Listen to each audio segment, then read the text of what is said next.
Om Agyantimandakshurmilitam Dana Tasmai Shri Guve Namaha Shri Chaitanya Manupistam Stapitam Yena Bhutale Swayam Upakaramayam Danati Swabanantikam Namam Vishnupada Kashyapasta Bhutale Srimate Bhaktivedanta Swaminiti Namane Namaste Saraswati Deve Govani Pachayane Nivashisha Shunyavadi Pasata Dishatadine Vanshakapa Dubhasha Kripa Sinvevacha Padittanam Pavanebhyo Vaishnavebhyo Namo Namah Jai Shri Krishna Chaitanya Prabhu Nityananda Shri Advaita Gadada Srivasadi Go Bhaktavinda Hare Krishna Krishna Krishna Hare Hare Hare Rama Rama Rama Hare Hare.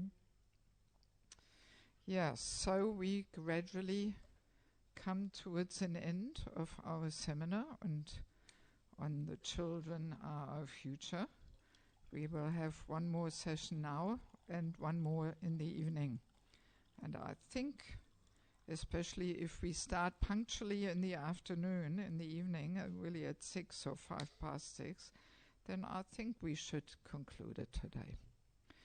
So we have a few more little things to discuss, so we shouldn't think it's all finished already, but there's still a few nice little things coming. So we are in the 4th lesson and halfway through, right? And what we would like to begin with is a very important point, namely that we should make Krishna consciousness attractive and joyful. This is really so important, you know. So, of course, children, they need encouragement, like we all do, you know. We all need encouragement. Even as a younger devotee also, we need encouragement. Krishna consciousness we have to make attractive and joyful. And we have to learn the art of fanning the little sparks of attraction and devotion, right? Prabhupada was so expert in this art, you know, when he started ISKCON in the Western world there. He, you know, even though people had no qualification and nothing, but he knew how to detect the little sparks and fan them. And this is the same principle in children, which naturally means, you know, it has to be joyful and dynamic and colorful and exciting. If husband and wife can encourage each other, then they also can encourage their children. You know? But if husband and wife cannot encourage each other, then how can they encourage the children? So again, one more time, you know, we always get back to this, how the parents have to be genuinely Krishna conscious. They have to be inspired. They have to have a good relationship. They have to know how to encourage each other. So parents should make their own spiritual life not simply an austerity, but a joyful experience of bhakti. You know, so if the parents themselves, if their Krishna consciousness is all dry and just following some rules and, oh yeah, we have to do this, but then with the other leg they are still fully in material life and sense gratification, you know, then of course what can we give to the children, you know? So our life as parents has to be joyful, even in preaching. This is one of the main ways of preaching, actually, just to demonstrate this example that one is a happy and enthusiastic devotee. You know, that in itself is convincing. But if our own life is all dry and boring and there's no taste and no excitement there and no challenges and so on, then, you know, then how can we preach? You know, even to grown-ups, you know. So our own, you know, joyful engagement in Krishna consciousness, this in itself is attractive. and of course also to our children. So that means the parents have, or not only the parents, as we say, it takes a village to raise a child, so actually everybody should feel this obligation, this responsibility to do something for the children, in whatever positions they are. So we all have to make Krishna consciousness colorful, dynamic, exciting, with games, dramas, crafts, art, altar, deities, Rath Yatra. I remember last summer we had this little Rath Yatra for the kids up the road and back, It was very sweet, Yeah. Swing festival, puppet shows, dancing, reciting shlokas, cooking for Krishna. I mean, my God, it's endless, But one has to be creative, and one has to give one's heart and soul, and not just, I wish I could do something else, but I have to do something with the kids, And I mean, I'm observing these things. It's not that I'm critical or something. But in so many communities when I travel, I see there is a children's program, maybe. But this program is boring. It's not where the parents put their heart and soul in it.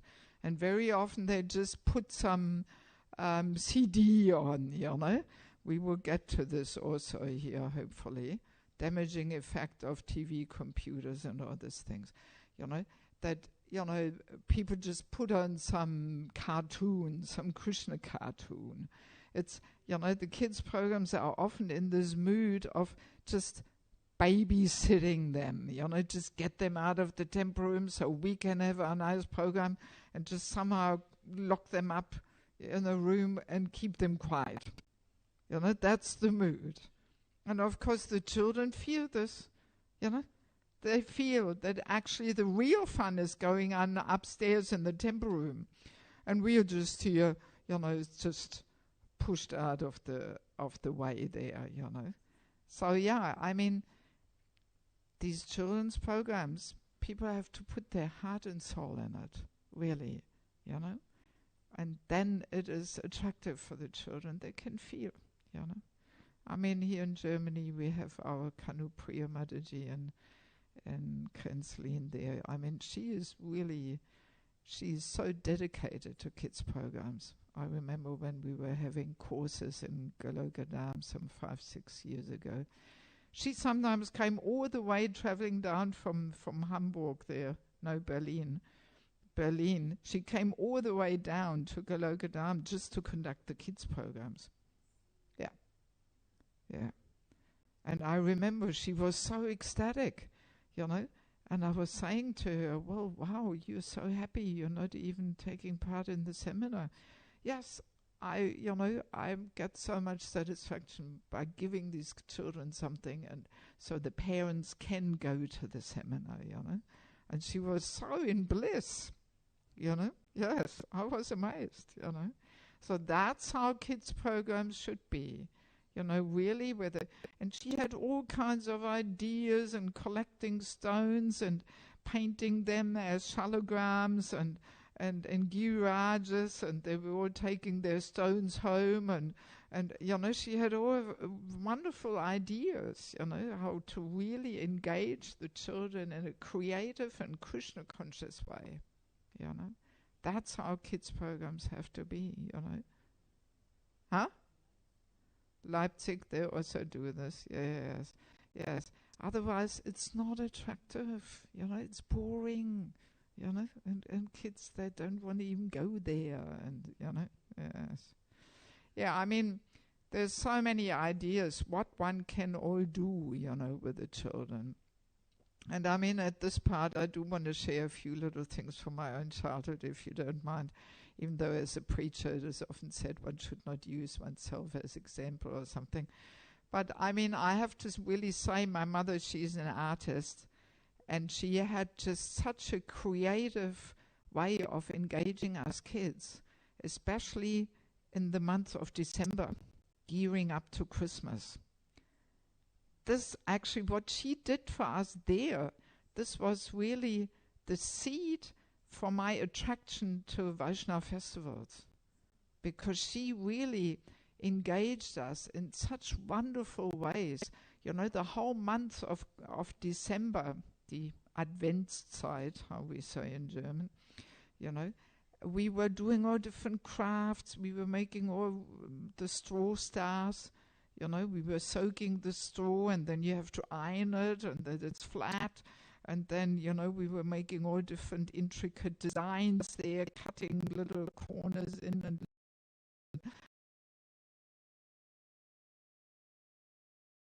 weekends, you know, and making these straw stars for the decoration for the Christmas tree. And then we had this colored wax. It was proper wax. It was not Fimo or something, but wax. And it was really hard.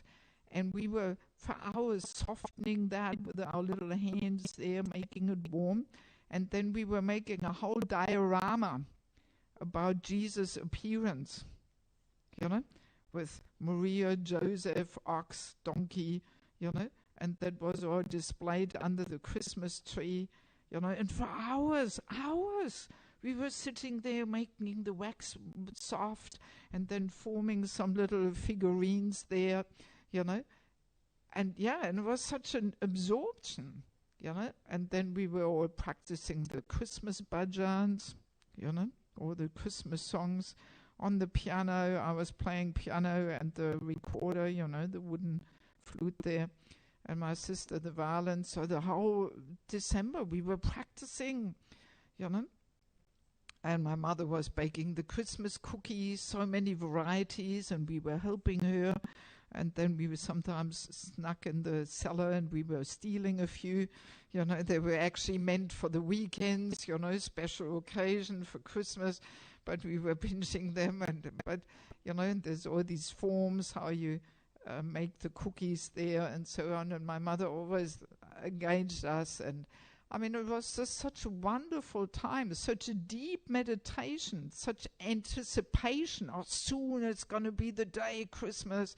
You know, and then the Christmas calendars where you open a little door every day and there was a little picture in there. And then we had the Christmas, this round thing from fir tree, you know, Adventskranz. I'm not sure how you say in English. So we had this hanging from the ceiling, and there was 24 little parcels hanging down with some sweets in it. My mother made them. You know, and then every day before going to school, we were cutting one off and sharing with brother and sister what was inside. Oh, it was so exciting, exhilarating, you know, yes. And I'm often thinking, God, you know, we should do this with our kids, you know, preparing for Janmashtami, gearing up for Gopanim. You know, my mother was really expert in this, you know. And then, I mean, this is pretty funny, you know, but, you know, my parents were decorating the Christmas tree. That was all secret. We kids were not allowed to take part in this, you know. So, and then on Christmas Eve, you know, the afternoon, we were giving our little concert there with the Christmas bhajans. And we were all festively dressed up. It was a whole big thing, you know. And then, you know, I don't know where my father got that idea. I have this feeling in his last life he must have been in India, you know. But he was ringing the bell 3 times. It was almost like the conch blowing 3 times in excitement, you know. And there was a little gap between each time. And okay, first time he was ringing already. Ooh, how exciting. And then, oh no, second time. And then third time. You know, and then the doors would open. It was like Darshan Aarti, you know. And then the door would open and we took Darshan off the Christmas tree, you know. Yes. And then instead of Govindam Adipurusham or here the Nishinga prayers, you know, there was this classic, the Weihnachtsoratorium by Johann Sebastian Bach. You know, some know this. The young generation doesn't even know what it is. it's how to say, it's a Christian church music. And the verses are all from the Bible. They're all glorifying the Lord, you know. Yes. So and my parents, in their youth, they were singing in a choir, this Weihnachtsoratorium here, you know. So we had this on records, you know.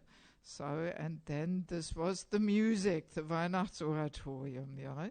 And it created a very festive atmosphere, you know. And I mean, this classical music, it is at least in the mode of goodness, you know.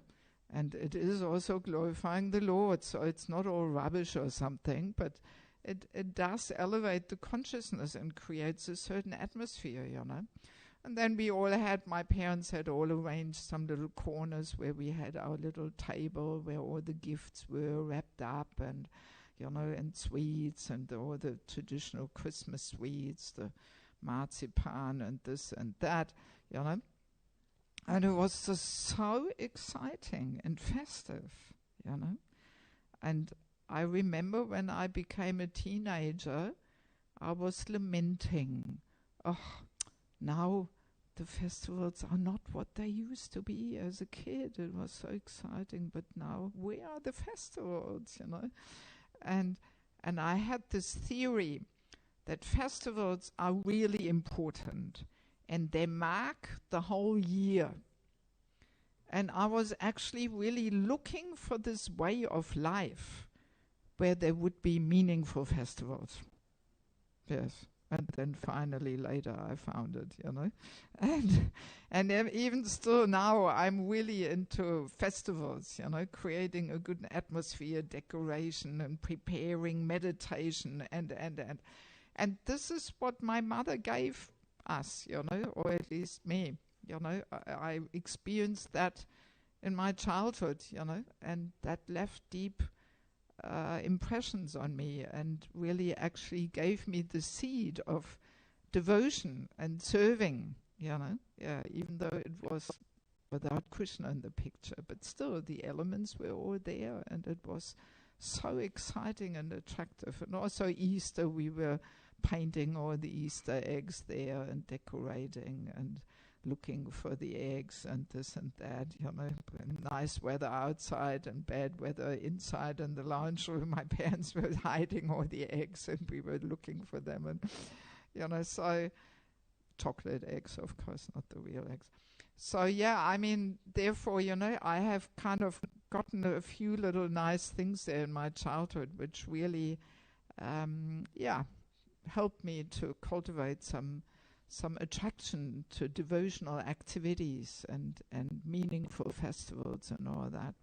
So I mean, in Krishna consciousness we have so much opportunity for this, you know, to really engage the kids and let the kids be actively part of the Vaishnava festivals. Or I have seen that really, you know, like on Janmashtami, there is a separate Janmashtami program going on for the kids.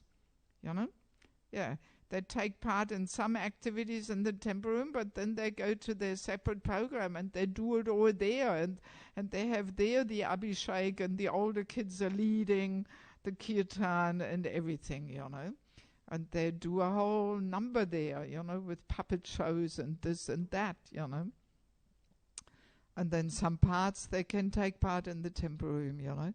So, and in that way they actually get an affinity, you know, to these festivals, and they really have some deeper relationship, and they don't experience these things as just the world of the grown-ups where we just always have to be quiet and we can't make any noise and we're chastised and so on, you know. This of course is not very interesting and appealing, you know.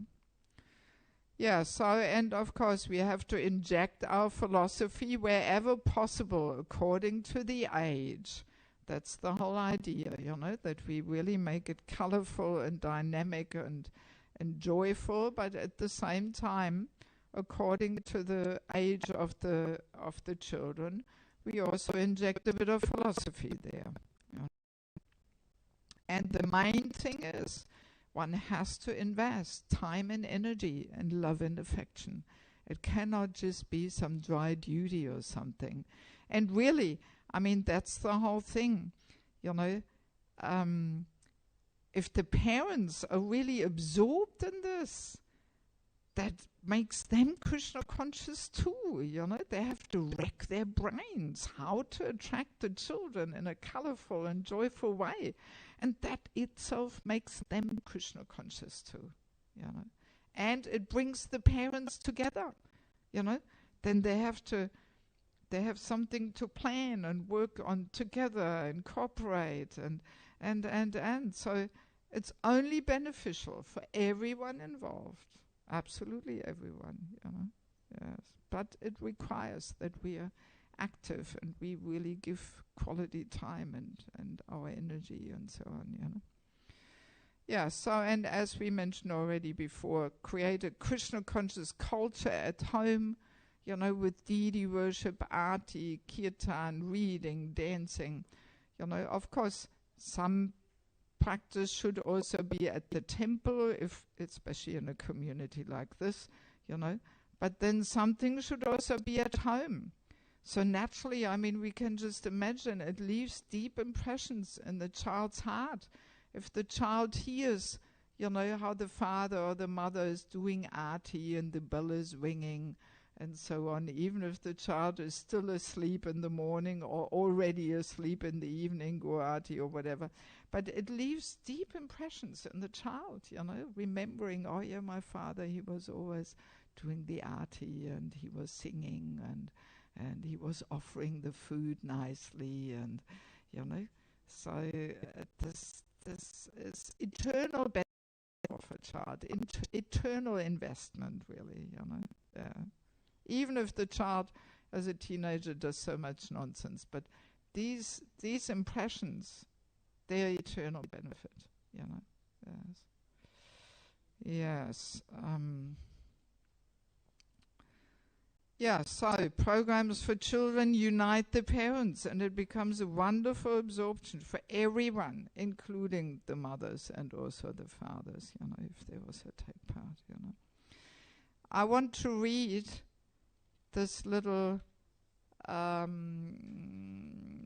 here from the Lilamrita. This is from Prabhupada's childhood, you know. Like the festival at Puri, Abai's Rath Yatra ran for 8 consecutive days. His family members gathered and the neighborhood children joined in a procession, pulling the cart, playing drums and kartals and chanting. Wearing a dhoti and no shirt in the heat of summer, Abai led the children in chanting Hare Krishna and in singing the appropriate Bengali. Abai copied whatever he had seen at adult religious functions, including dressing the deities, offering the deities food, offering arti with a ghee lamp and incense, and making prostrated obeisances. From Harrison Road, the procession entered the circular road inside the courtyard of the Radha Govinda temple and stood a while before the deities. Seeing the fun, Gaur Mohan's friends approached him. "Why haven't you invited us? You are holding a big ceremony and you don't invite us? What is this?" The grown-ups, you know. And his father replied, "They're just children playing." His father replied, "Oh, children playing?" The man joked. "You're depriving us by saying that this is only for children?" While Abai was ecstatically absorbed in the Rath Yatra processions, Gaur Mohan spent money for 8 consecutive days, and Rajani cooked various dishes to offer along with flowers to Lord Jagannath. Although everything Abai did was imitation, inspiration and steady drive for holding the festival were genuine. His spontaneous spirit sustained the 8-day children's festival, and each successive year brought a new festival which Abai would observe in the same way. So very nice, to this point that yes, if children are engaged in such nice activities and festivities and so on, this remains, in the heart. It's eternal benefit. Nothing can take that away, even if it's covered again for some time, but it is still there. And then at some opportunity, it may just come out again, if it has been covered for some time. So, these are very powerful impressions. So we really have to,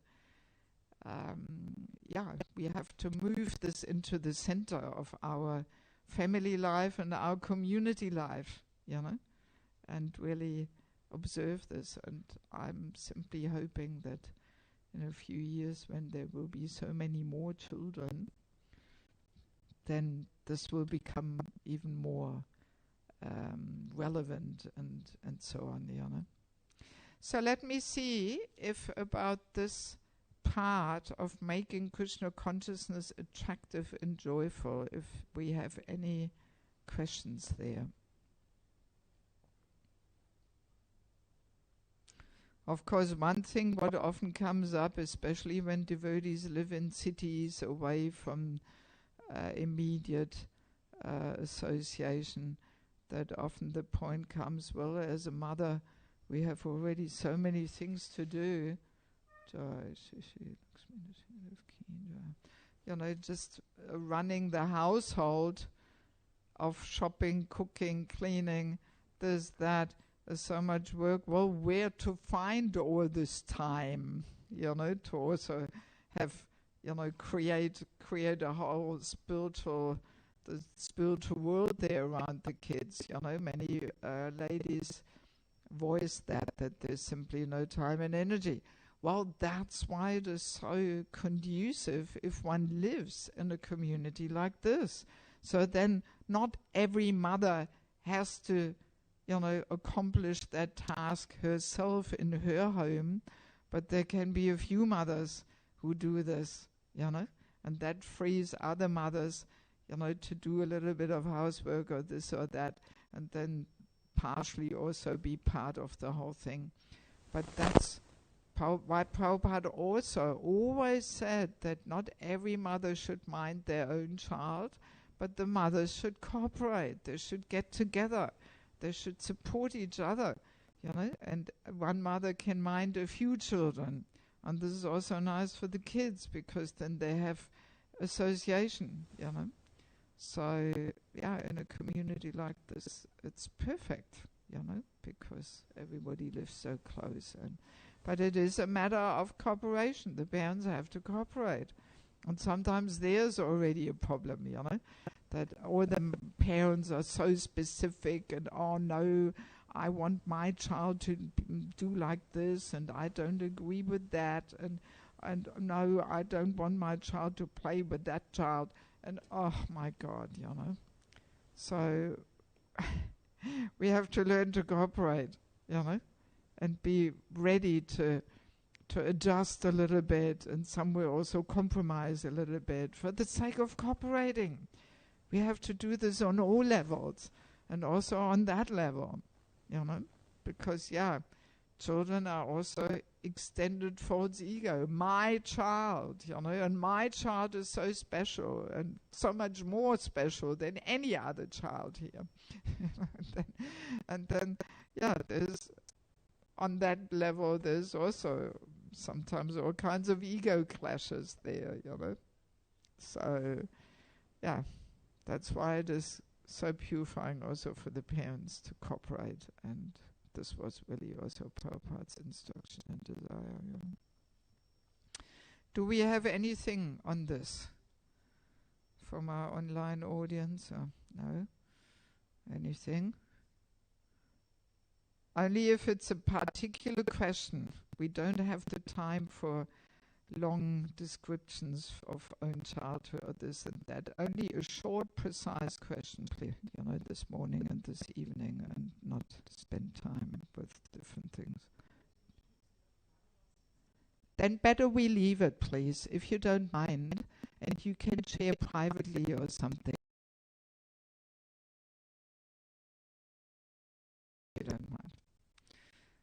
Okay, if there is no question, then let us move on to the next one, which is one of my favorite topics. I mean, for most topics, I have this strong urgency, to get this across. But the next one is the damaging effect of TV, computer, and other electronics. Oh my God, this cannot be overemphasized.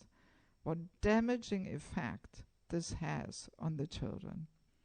And again, if I may share things from my own childhood, I mentioned already, I grew up without television.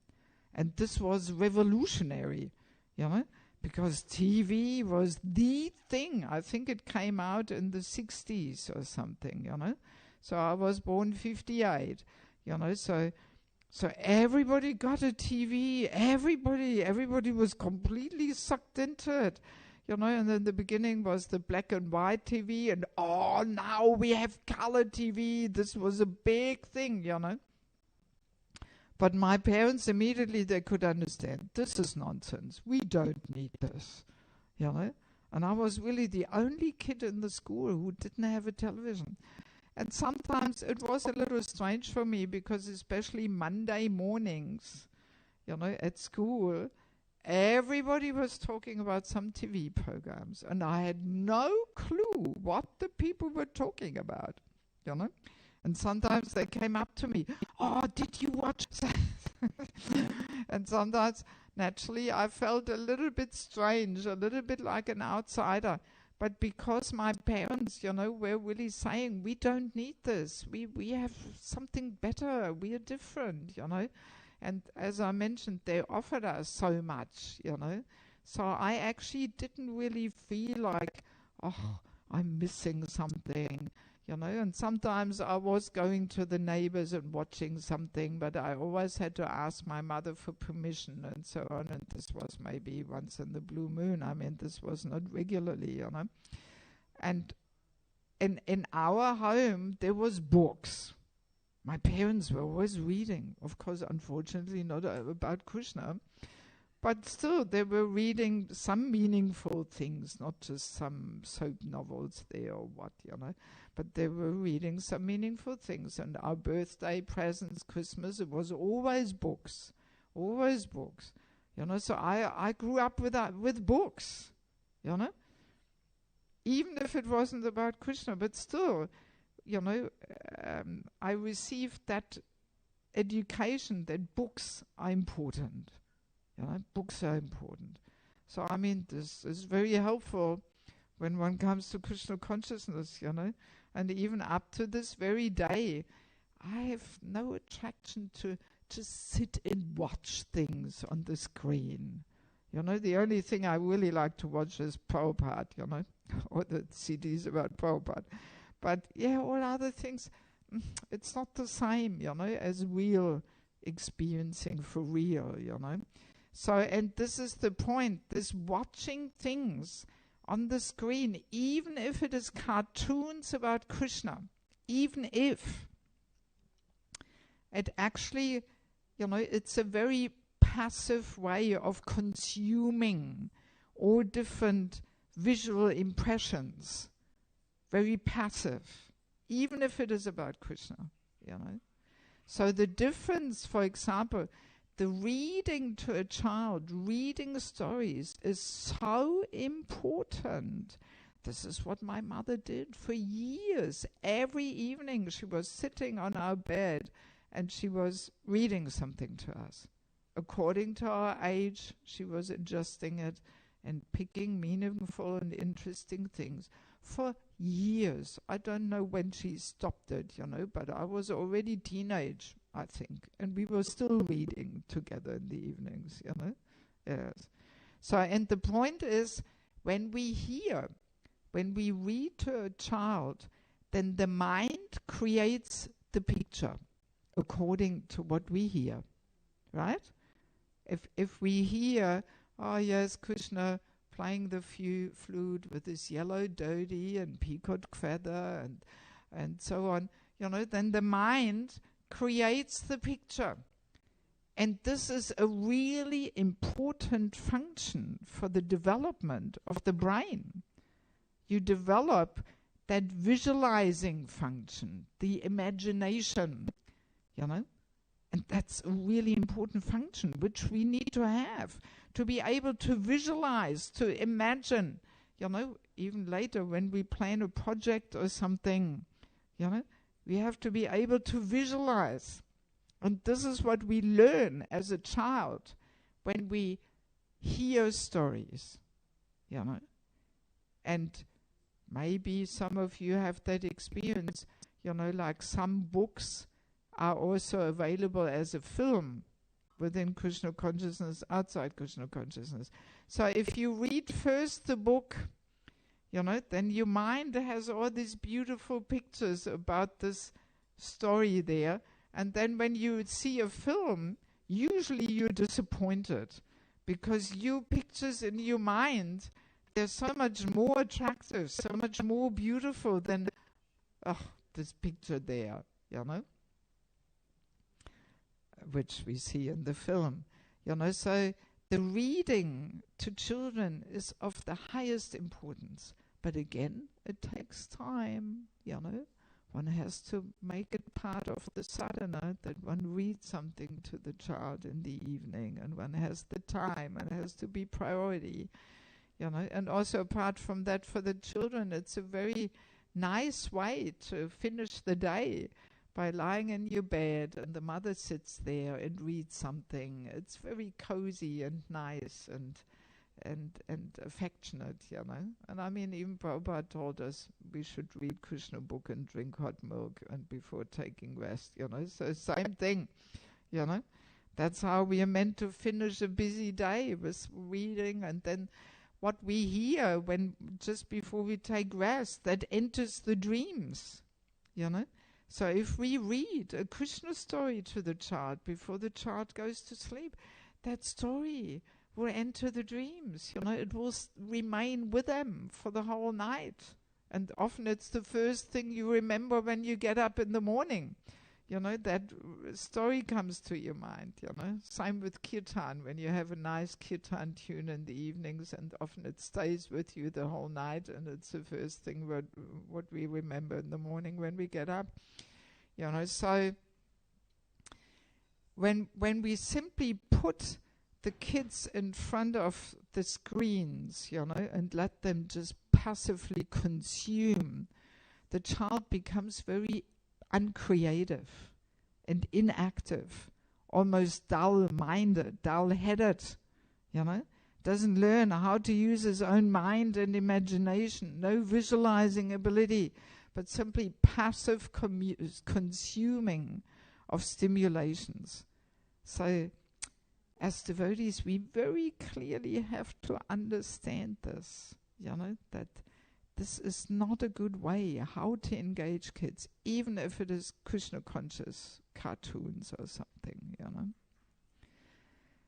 And this fast changing technology, you know, this really, it makes the children very restless and very impatient and very short attention span. They can't concentrate because they always need some stimulation, and you know, it's, oh my God, it's terrible. I mean, this is even, you know, researched facts that this has such a bad influence on the children, or this passive consuming of fast changing stimulations there, you know. So, but still everybody gets into it, you know. Yes. How big topic. And apart from that, you know, when the child is a little older, this whole internet, there's so much exposure to really bad things: pornography, sex, intoxication, cheating, aggression, violence. Oh my God, you know, also especially all this violence. And then, you know, sometimes when we fly, you know, we see, I mean, now in the former times they had the big screens and you couldn't even escape it, you know, to watch these dumb movies they show on the planes. So now everybody's got their own little screen there, but still you see what's going on there, what people watching, And some of these movies where there's all these fast action and somebody's flying through the window and then this happens and that happens and oh my God, it makes me all dizzy even looking at it, It's just such an overstimulation, Isn't it? Oh my God.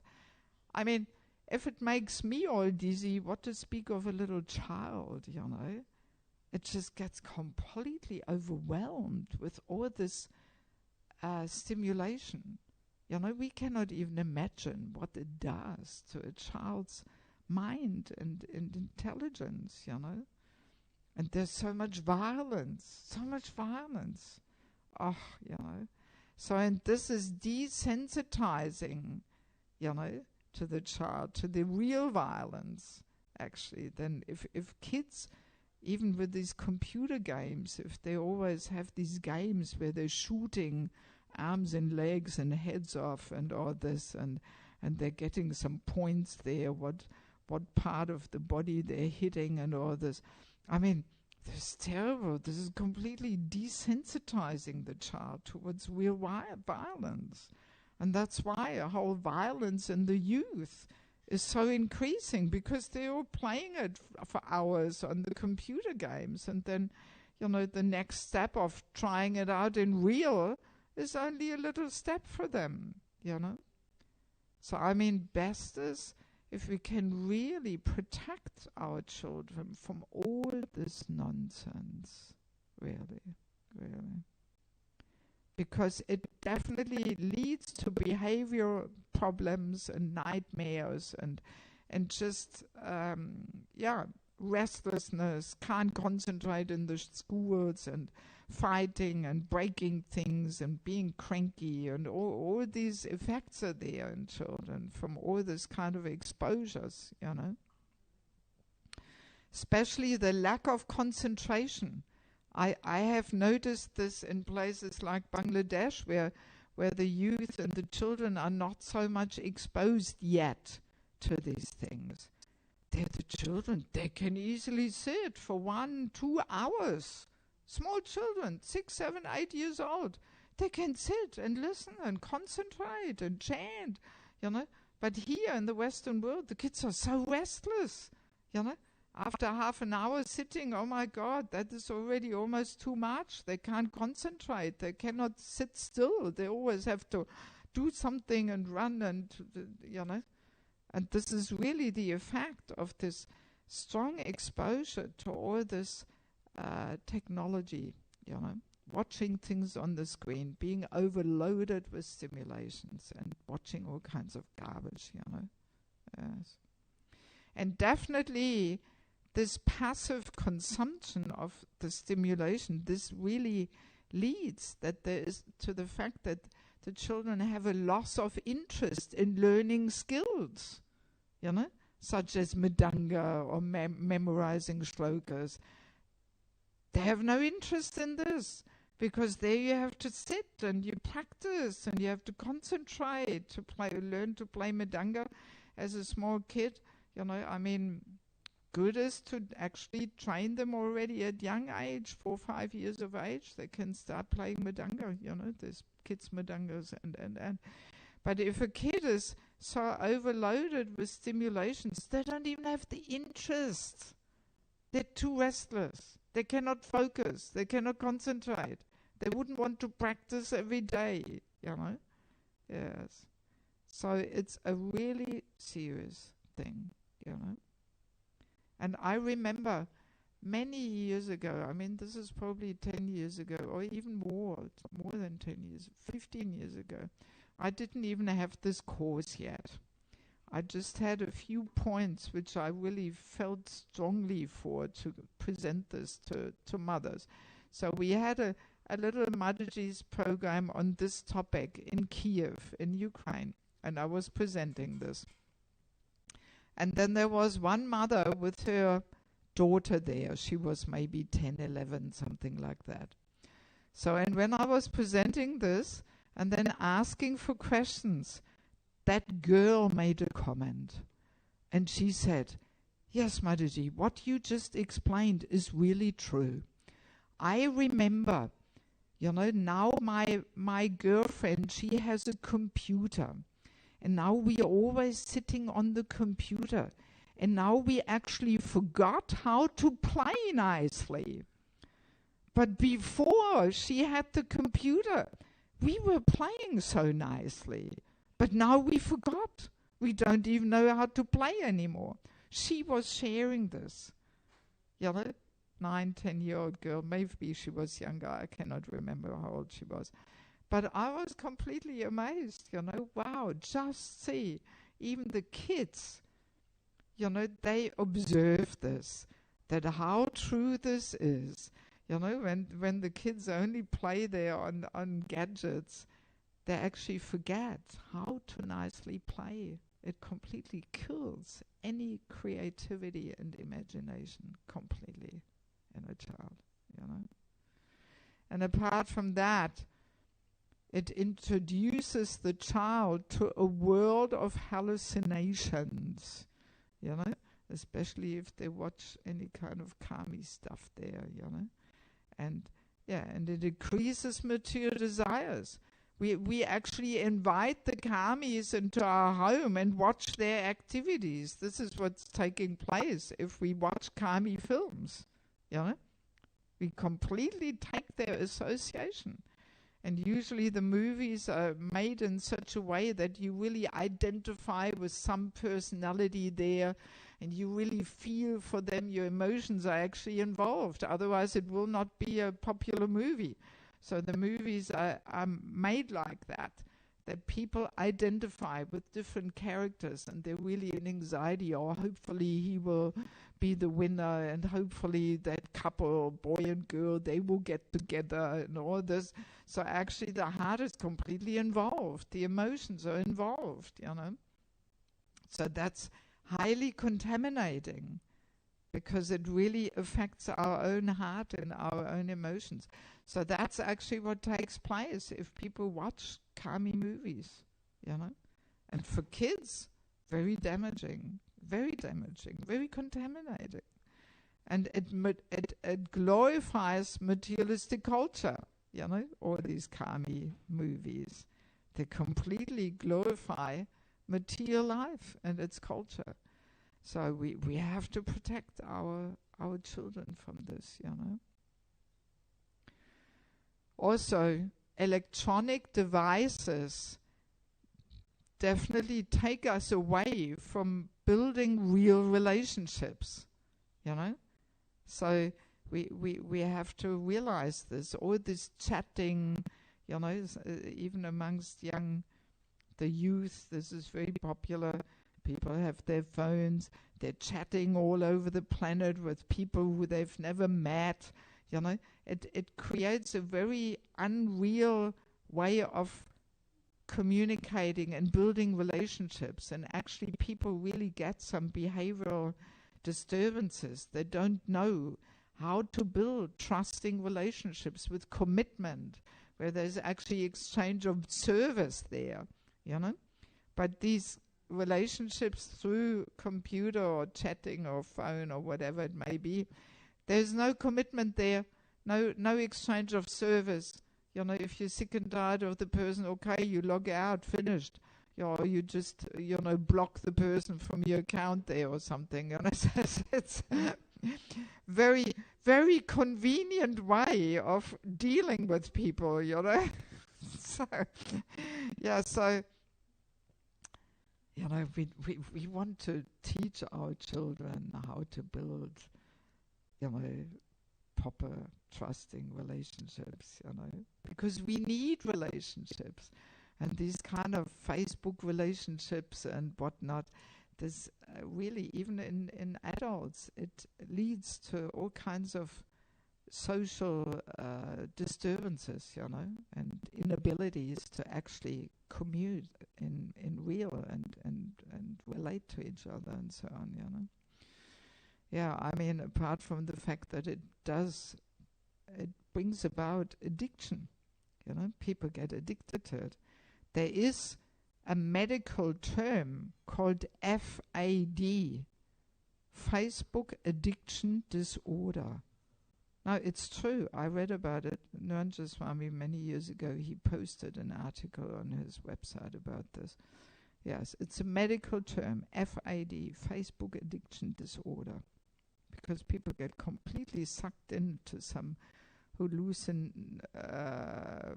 how did I say, an illusory, reality, and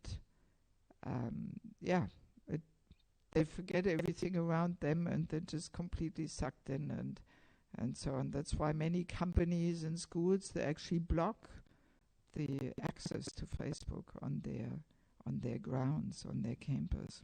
Yes, it's a real thing, Yes, and also,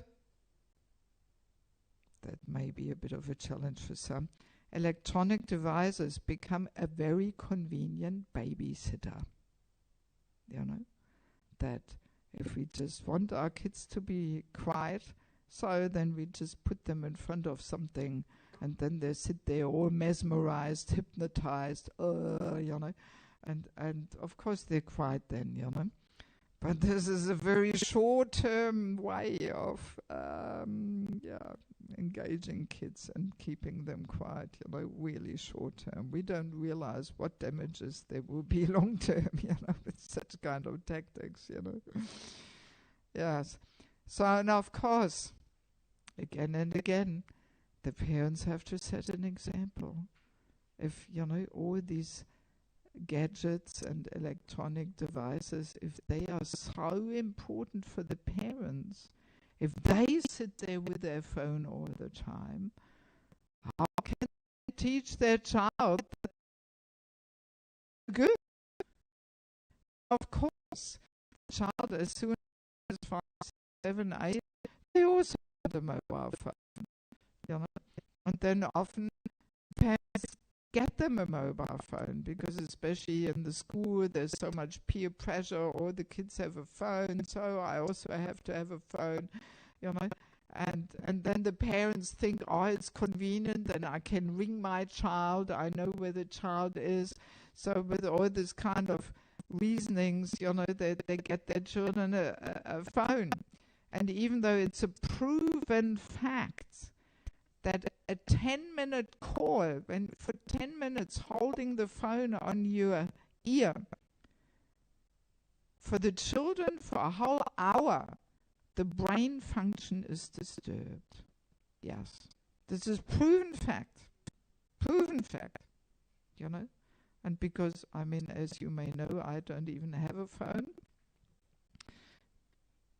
My body is so sensitive. As soon as I put some phone on my ear, I can immediately feel the effect of all this radiation, So if I can feel it, what to speak of a child, the whole body is not really so strongly developed and all that. It completely affects the child's brain activities, the radiation, it cooks the brain, There has been some that if you have two phones ringing each other, this is what I was told, I didn't research it, but two phones lying there ringing each other, if you put popcorn in the middle, it's fried there, That's what I heard. I don't know if it's true. But this is the effect of the radiation. It fries the popcorn there, So what to speak of what effect it has on the brain. And there was, surveys, parents were asked, so you understand what effect this mobile phone has on the child's brain? Yes, I've heard about it. Would you still give your child a phone? Yes, of course.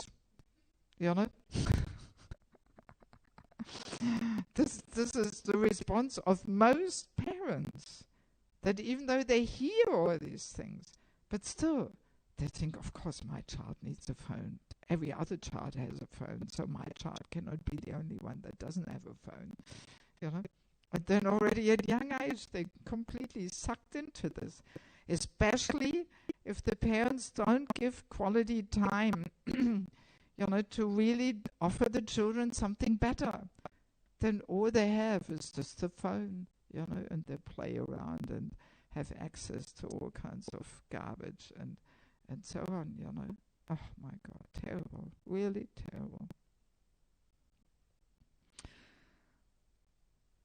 Again, if the parents are, so attached themselves, there's almost no chance to protect the children from this. Because as we say again and again, the children learn through imitation. So if the children see that this phone is so important to the parents, then they want this too. Very true, very easy to understand, And actually just Tungabhadra Mataji yesterday told me after the evening session that they don't have internet at home.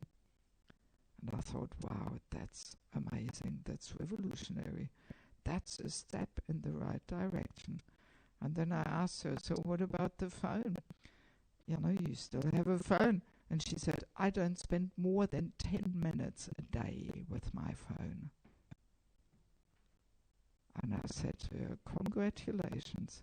You will be able to protect your child from all this nonsense, But if the parents have the phone everywhere and they're so sucked in and they themselves are so distracted by their phone, child will, of course, take this up and also follow in that way, definitely. You cannot avoid it. How can you tell your child that this is bad if you yourself give that example? There's no potency in the parents' words, If the parents don't demonstrate that behavior, no potency, nothing, Yes. Yeah, so, but of course, if the phone and computer and gadgets are very prominent, then next best thing is to try and regulate and restrict the usage of electronic gadgets. And in this book, Art of Parenting, they, for example, make the suggestion that there is a gadget-free day once in a while, a gadget-free day, a day where we fast from gadgets, No computer, no TV, no iPod, no nothing, just to, have a break from these gadgets, But for most parents, this is even so difficult, You make the experiment. You have a gadget-free day, and we'll see whether you manage to have one. I mean, on the Holy Name retreats, they're usually 2 or 3 days long, and I usually request people to hand in their mobile phones to me. Hardly anybody does it. They can't live for 3 days, or even 2 days, or even 1.5 days with a mobile. Have all excuses. Oh, I don't have a watch. I need my phone. Well, that's already a bad start. This is exactly how you make yourself completely dependent on the mobile phone by not having a watch. I mean, my God, no, that's the wrong way to do things, Or same with the alarm clock. Oh, I don't have an alarm clock. I need the phone. Well, better you have an old-fashioned alarm clock and a clunky watch there on your wrist, and then you're not so dependent. We have to be a little intelligent, and we have to look through these things, and don't think that because this is the modern trends here, that this is also conducive for our spiritual development. No, most modern trends are very destructive to spiritual practice. Most of them, Yeah, so we have to be careful. We have to look deeper, Don't allow electronic devices to take over and rule your home. Yes. I mean, I remember even my girlfriends later, in their homes, often people couldn't even cooperate on which TV program to watch. So then everybody had their own TV in their own room.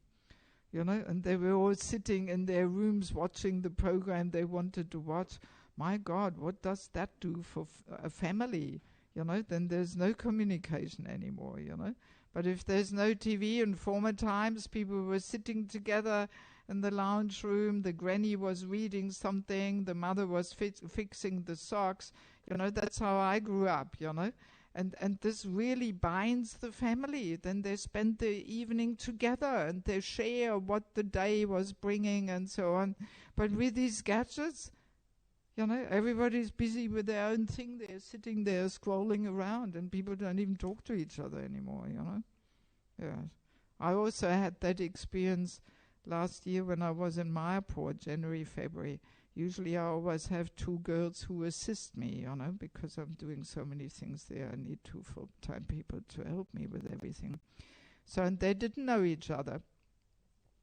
And they didn't get to know each other very much, because in their free time, they were just sitting on their bed, busy with their phones. They didn't even talk to each other, And I was trying to tell them, hey, guys, don't you want to put your phone aside and talk to each other a little bit or something and get to know each other, But, so sucked into the whole phone thing that they spent 3 months with each other. We were living together and they hardly talked to each other. That's what the phones do, Really creates impersonalism completely, Yes. Danger to develop addiction, definitely. I mean, I know kids from devotees, little troubled family background, but they're completely addicted to computer games. Completely. Scary to see it, One kid is so sucked in and gets high blood pressure, so much so that blood is dripping out of his nose. Yeah. And he can't stop, Yes, he stuffs, tissue paper up his nose and continues playing. Yes. And when the parents say, so now it's finished, child throws tantrums, screams, throws a whole tantrum there and goes berserk, And I always say to the mother, this is serious. You have to take your kid to therapy. I don't even want to imagine what this kid will be like when the child is grown up. I don't want to imagine. Yes. And this is going on in devotee families. Little troubled background, Not healthy family life there and so on, But yeah, I mean, this is just so sad, Very, very sad. Yes. Yeah, and because of this addiction, people lose balance. They lose the discrimination, They enter a whole hallucinatory dream world there. And they don't have any connection to actual reality around them. It's a dangerous thing, Yeah, so we have to teach our children to avoid useless and damaging informations. And we have to set the example, Yes. And by focusing on teachings of Shastra and engaging them, in meaningful ways and not even giving time. I mean, the other day I was telling about this family, from Riga who took their kids to Mayapur, to Bhaktivedanta Swami's Gurukul. They were also pretty sucked into phone and computer games. At the Gurukul, the kids are not even allowed to have any phones, nothing. My God, Even in many temples, in many ashrams, phone use is restricted.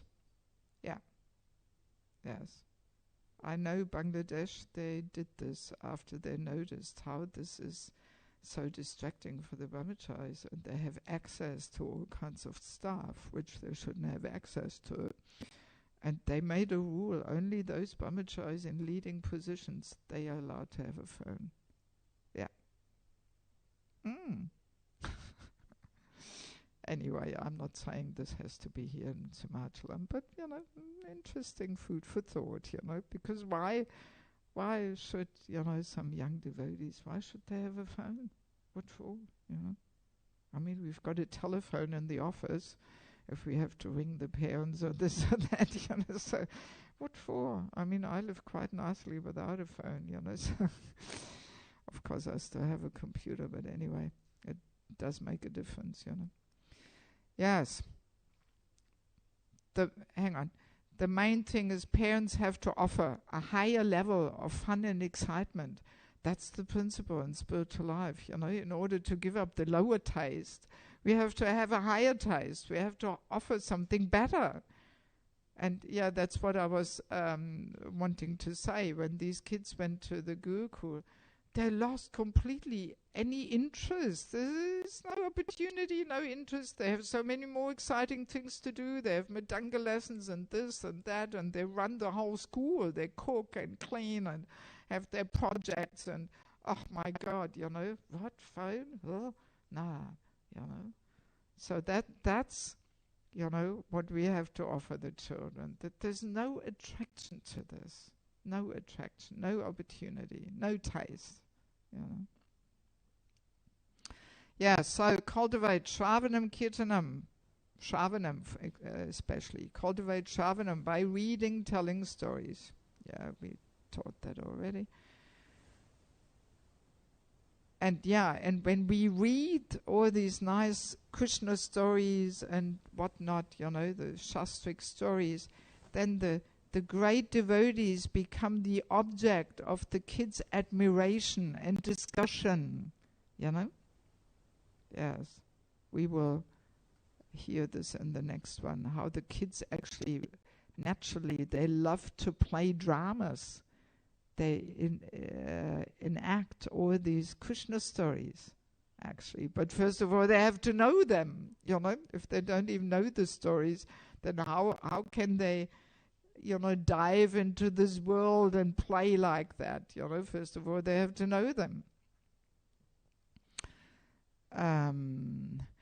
Parents can teach the basic philosophy through analyzing stories, critical thinking.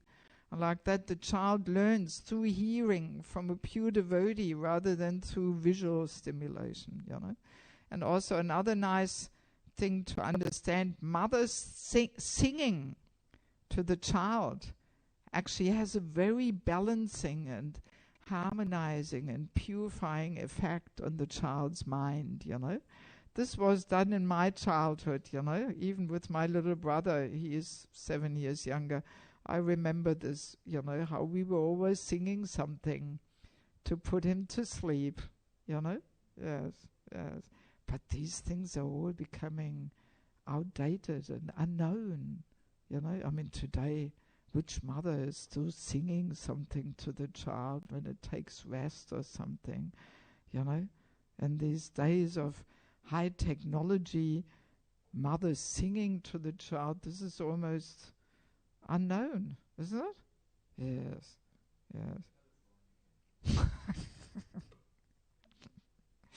So convenient, it's all on the telephone, But no, let's remember, consciousness travels on the sound vibration. So if the mother with love and devotion and Krishna consciousness sings something, this is something completely different than hearing something from the phone, Yes. So the singing, very purifying effect on the child's mind and soothes the hyperactive mind, Yes, very soothing effect on the mind. Yes, and once again, damaging effects of mobile phone, this texting rather than factual exchanges. It's an addiction, and a disease, and people just deep down they feel actually lonely, That they have made some research there, that people who are Facebook addicted, there is some parallel, some connection to suicide they have discovered. They just don't know what comes first, whether suicidal people are attracted to Facebook or whether Facebook makes people suicidal. That they're not quite sure, But it's really interesting, that we may think through this modern technology we can connect with so many people.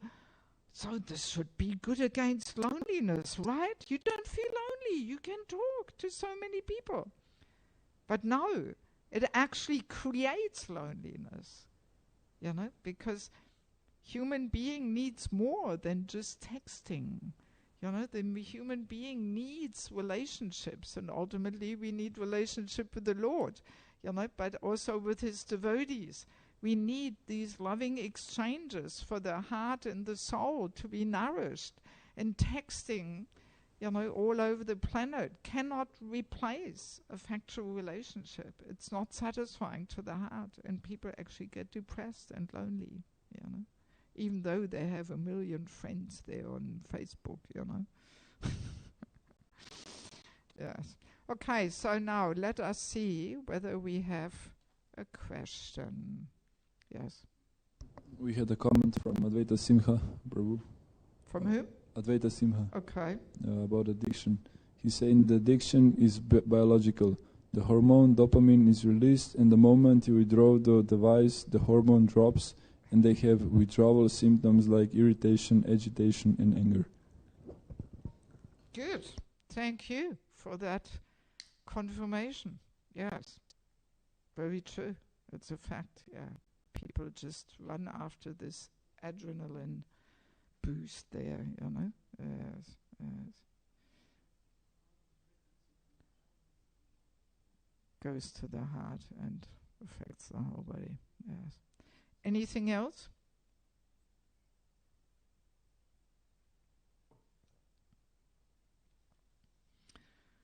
All right, well, I was hoping to cover the next point too. What? Phone is vibrating. Switch it off. Shouldn't even bring it. So, next point is also one of my favorite topics. Too many toys. Too many toys. Let us start by reading this Back to Godhead article from 1976. So, wow, how many years is that ago? 86, 96, 106, 16. This is more than 40 years ago, this Back to Godhead article. Almost antique.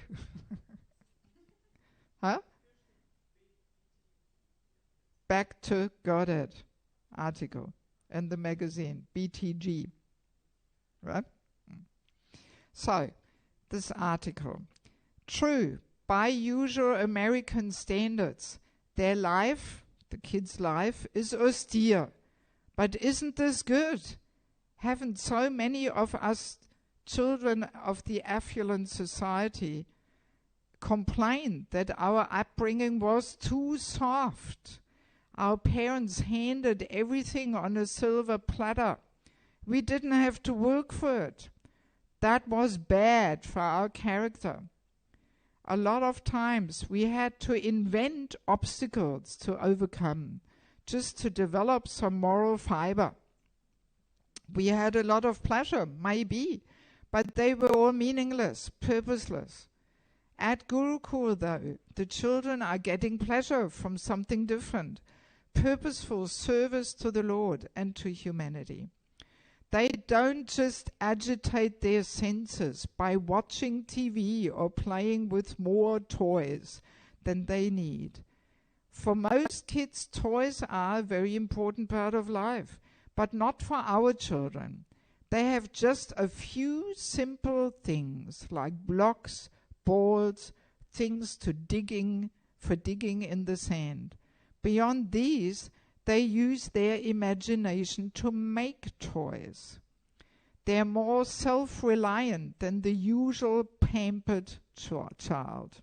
This is really what's taking place, that the kids are pampered like anything. Pampered? What's pampered? Yes. Well, the Pampers, you know what the Pampers are, the nappies, Yeah, it's just, pampered, spoiled, So here, these kids, they use sticks and things, whatever they can find. They are naturally happy by just using their imagination and creativity.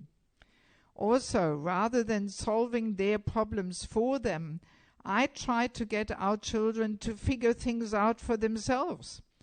I could take the easy way out by just giving them something else to distract them, or by just buying another toy.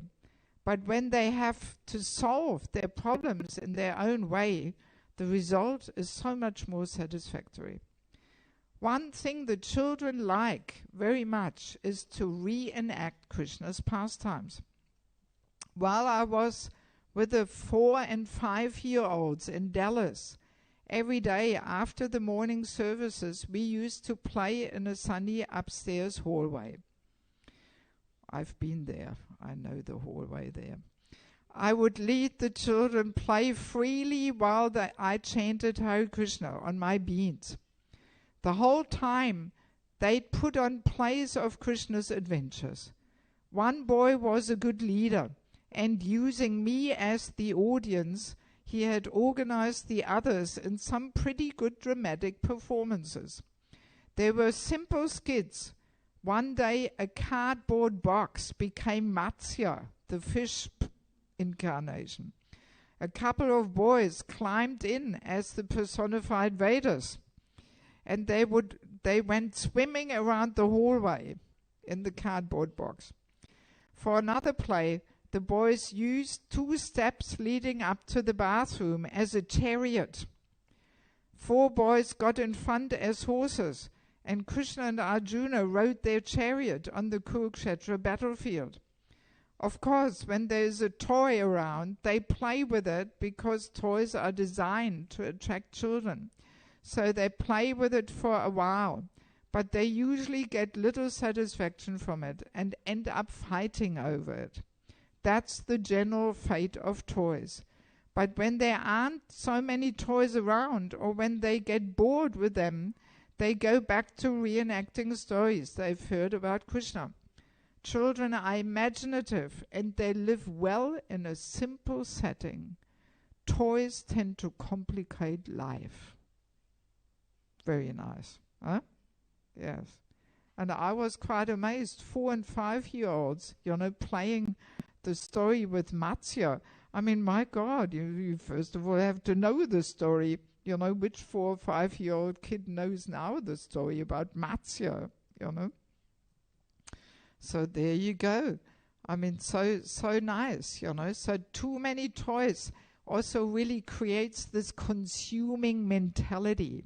One thing after another. The senses are bored, they need something else. Okay, new toy, So, and then ultimately the kids have no respect for the toys. They don't care for the toys nicely. They just throw them around, and they don't develop affection and care for the toys, So, we have to be very careful, Very careful. And very often also the parents, because they don't give quality time enough to the kids, they try and compensate that by buying always toys. Instead of giving their love and affection and time, they just buy a new toy, And that makes them feel like, oh yes, I'm doing something for my kid. I bought a nice new toy for them. And all these garbage toys which you can buy, with all beeping and blinking and flashing things. And oh my God, the toy industry is one of the biggest industries, And they all advertise, this will enhance the development of your child, and this and that. And it's all nonsense. It's all nonsense, really. Yeah, I mean, it's a very nice article really making this point that kids, they don't need all this fancy stuff. They're very happy with simple things, and they're by nature so creative. They just find things in nature and play with that for hours. In India, you see this, you know. Like in India, you see kids, they have a string with a little stone tied onto this, and they play for hours with this, you know. Probably they imagine that's, you know, I don't know what, some little animal or whatever, you know, and they play around. Or you see, very commonly, you see an old bicycle tire, you know. They find somewhere from the garbage, and they take that tire and roll it, you know, so it rolls on the ground, and with a stick they run after it and pushing it along, you know. They can play hours like that, for hours. Just simple stuff, you know. And I remember I was once asking the Bangladeshi boys there, you know, one of them is a very intelligent fellow. He's the regional secretary now, you know, and he's like the natural leader of whole Bangladesh. He only went to school until he was 14, village school, you know. And then he saw a program with Jaipatak Maharaj, and he immediately knew, I want to join these guys with 14, you know. He had no further education, nothing. But he's so smart. He's the best translator. He just picked up English, you know, just by associating with Western devotees. And you only have to show him once something, and he gets it, and he does it, and, you know, very smart kid. Or brahmachari now. So, and I once asked him, so what kind of toys did you have in your childhood? He grew up in the village, in the same district where Rupa and Sanatan Goswami come from, you know. No toys, nothing, just, you know, finding things in nature, sticks and leaves, and football and cricket. That was their toys. The parents didn't buy any toys. No. But this is not a disadvantage. The kids know, they find things to play with, you know. So, and as this article describes, we only need a few basic things where they can build things from, you know. Some shovel to dig in the sand, some blocks, something, you know. And then that's enough for the kids to play for hours, no problem, you know. And of course, homemade toys are very nice, you know. First 6 years I went to the Waldorf school, the Steiner school, and there they make these nice cloth dolls and so on, you know. So my mother made all these dolls for us and so on, and they just carry that nice energy, like Barbie dolls I was not allowed to play with as a kid, you know. No Barbie, not in our house, you know. But these handmade toys, they emanate a nice devotional energy, you know, if the mother makes them with love and devotion. So it's a whole different thing, you know. And I once found a nice thing. I think I also got it from the Art of Parenting book, where one successful man shares, the best gift my parents gave me was the gift of poverty. Wow. Poverty, Armut. Yes. So actually kids grow really well in a very simple setting. And in this regard, I also want to share, many years ago, one devotee sent me an article of a family from Australia. They're not devotees, but just family from Australia, had a few kids, and they went to India just to travel around India. And then they had this idea to check out what life is like in the slums of Delhi. And believe it or not, they lived there for 11 years. In the slums of Delhi. And they experienced how good such a setting is for kids to grow up. Yes. I mean, if you Google you probably can still find this article, you know, if you look for some keywords, slums, Delhi, Australia, you probably come across it, you know. Very impressive, you know, how they describe how, you know, and I mean, I've done programs in Bangladesh in the slums, you know, and I have to tell you, they're pretty dynamic programs. People are so enthusiastic and they all stick together and they all help each other and they live so close. They have to get along, otherwise they cut each other's throats there, you know. There's very strong bonding there in these slums, and I have very fond memories of the slum programs we did in Bangladesh, you know. And they were, these family, they were sharing, you know, how in the beginning their kids were still attached to having some fancy things, peanut butter and fancy jam from the West and this and that, which you can buy, of course, in Delhi in the shops. But then they all, you know, renounced that, and they felt bad, or why should we have something which the neighboring kids don't have, and so on. And they were really thriving in this atmosphere, you know, that this family stayed there for 11 years. Yes.